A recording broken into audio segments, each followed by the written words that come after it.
Hi, ladies, welcome back. Hopefully, you're all in the right mindset and the right energy, and you're ready to go on this short video now, which is going to touch on research because doing your customer research is vital for success on LinkedIn and in your profile.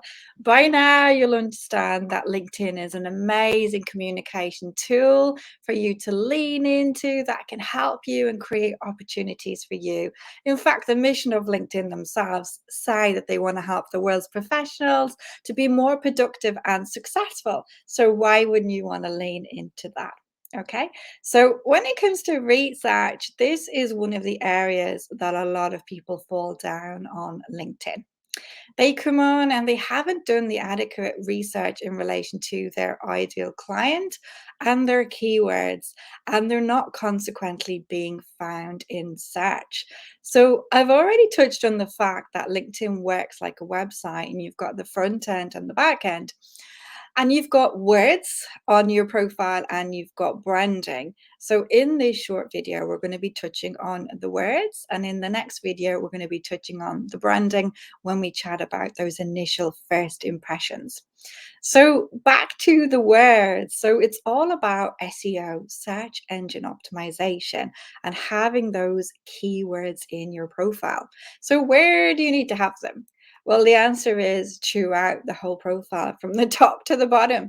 Keywords are everywhere. They can be in your banner, behind your head, they can be in your headline, they're in your about section, your experience, absolutely every part of your profile. And one very prominent area on your profile is your skills section, your endorsement section, where you can actually showcase up to 50 skills, 50 keywords. Okay. So, I'm going to be giving you some ideas today about how to do this customer research because we're all different and we all have different businesses and different clients, and we will have different keywords.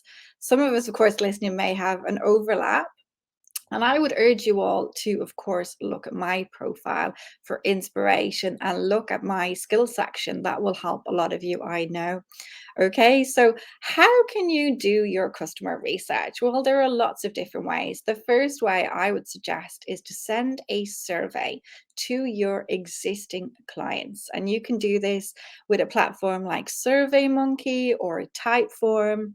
Likewise, you can survey your audience, and this will provide some invaluable feedback for you in terms of keywords, what people are saying, and keyword phrases.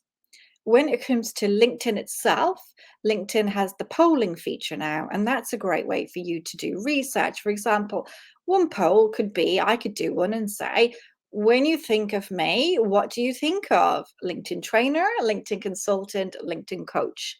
Because you may call yourself one thing, but your ideal client might call you something else. So it is essential for you to know the terms or term that they are looking for and make sure that it's in your profile. So LinkedIn polls are great if you've not used the feature yet.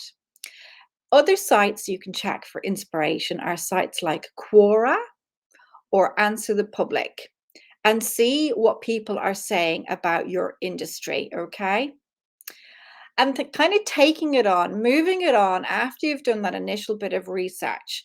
There are a lot of keyword planner sites out there that can really help you. I'll tell you about two I'm a fan of, okay, and two I'm not a fan of because we're all different. What works for me visually may not work for you, okay? We'll all take in information and process things differently, okay? So, two sites I'm not keen on, but obviously they're massive sites because they're both massive search engines, are Google. Google has its own keyword planner site, and Bing has its own keyword planner site. So, if you're someone who uses Google a lot or Bing a lot, definitely check out their keyword planner site. You might, really get on with that. For me and my brain, no. So the two that work for me are Moz, MOZ, and another one called Word Tracker. So that's WORD and then Tracker, TRACKER. And the way a keyword planner site works is that you've got a search bar. You put in one of your keywords. So for me, LinkedIn's my main keyword. Type it in, and then the keyword planner site will shoot you out all other keyword phrases. So for me, it will shoot out little phrases and sentences, for example, LinkedIn trainer, LinkedIn consultant, LinkedIn coach, LinkedIn profile, LinkedIn company page, LinkedIn groups, lots of different phrases, keyword phrases that will be invaluable for you and your research. So do go and check out keyword planner sites. Like I said, you don't need to do all four. If you like one, if you like the look of it, that's fine. Bookmark it. You can use it in the future. Really useful tools. The other sites I've mentioned were, again, the surveys, so SurveyMonkey or Typeform. LinkedIn polls as a feature on LinkedIn. Other websites I've mentioned are Quora, Quora, and Answer the Public. Okay, so definitely make a note of all of these. They are amazing for any future research as well. And in terms of your profile, I think the best place for you to start is going to your skill section, your endorsement section at the bottom of your profile. Here, you're allowed to showcase up to 50 keywords or keyword phrases. So, I want you to make sure that it's fully optimized. And one big mistake that I see from business owners is that they do not adjust this area once they set up in business. So, they've got a lot of old keywords listed there related to their past career. And that's why they're being approached by recruiters, HR directors, because they're showing up for skills that are no longer relevant. And just to give you an example, so when I was in corporate, I worked with Microsoft a lot. So Microsoft Outlook, Microsoft Word, Excel, PowerPoint, all the good stuff. You get the idea. Now, as a LinkedIn trainer, you don't care if I'm good at LinkedIn or Microsoft PowerPoint or Excel, do you? It doesn't matter, okay? So I had to delete off a lot of those skills because they're no longer relevant. And I would rather be found for LinkedIn training, LinkedIn executive training, LinkedIn coaching, LinkedIn consulting, LinkedIn trainer. So definitely do your research. You need to know the right keywords so that you show in search to the right people. And if you're really stuck, think back to when you were an employee and you were applying for a new job and you had that job spec, okay? And at the very bottom, they listed the hard skills and the soft skills. It was a list of competencies, okay? Whether it was communication, organization, management, whatever. And then various skills like tech skills, like for example, Adobe, Zoom, whatever, you get the idea. You really need to approach LinkedIn as a business owner the same way. So you need to do the research and know what are your soft skills, what are your hard skills, so that you appeal to your ideal audience and so that you come up in search. You give yourself that best advantage to be found. I see so many business owners, they don't have the full 50 selected. They've only got a handful, and it's such a shame. And the feature is amazing. Once you start to type out and flesh out your skills, LinkedIn will prompt you with other ideas based on your existing skill set. So definitely check out that feature. That is a great place for you to start.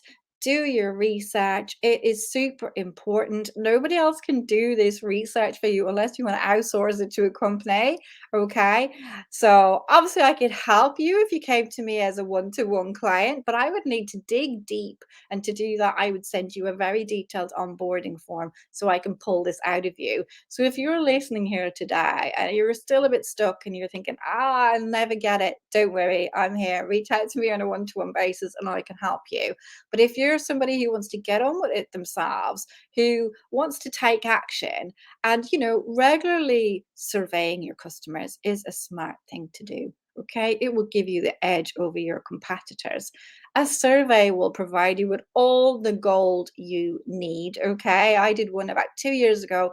I had about 150 responses, and it is just amazing for me in terms of understanding my ideal client, how to position my content, how to position my profile. I know what their big needs are. I know they struggle with their LinkedIn profile. I know they've got haphazard profile that's not showcasing their skills. I know they're blocking themselves. They don't know where to start. they don't know how to position themselves, so do your research and you'll be able to connect with your ideal client in the same way. So I hope this has been useful. I know we've not actually got onto LinkedIn yet. You will in the next video. We're going to be touching on those initial first impressions. We've only got a few seconds to make that initial first impression. So the focus in the next video is going to be a little bit more on branding. And I'm going to be touching on the copywriting principle of AIDA. If you've not heard of it, it's AIDA, which stands for attention, interest, desire, and action. And that's what you need to do with your LinkedIn profile. You need to grab people's attention from the off, okay? That initial first impression of the top of your profile, your banner, your headshot, your headline, so that they're prompted to read on, they get interested, then they bother to read your about section. You create that desire in them that they reach out, okay? They take that action. So AIDA, attention, interest, desire, and action. So I look forward to seeing you in the next video with your best mindset and energy. Hopefully you realize LinkedIn is for you. It is an amazing platform for you to generate opportunities if you're brave enough to reach it. There is fantastic organic reach on the platform. It won't always be there, so take advantage while you can. LinkedIn is your friend.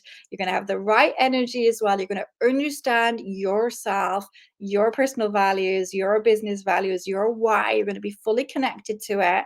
You understand the importance of keywords and showing up in search and fully optimizing your profile from the top to the bottom. When I work with clients on a one-to-one basis, we go through about 30 touch points of the profile.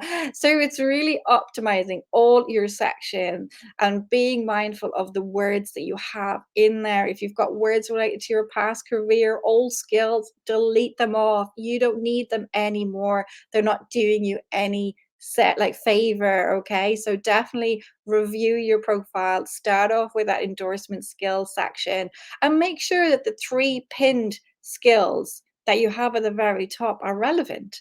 I see so many irrelevant pinned skills that have nothing to do with what that person is doing. Okay, so make sure that there is an obvious connection.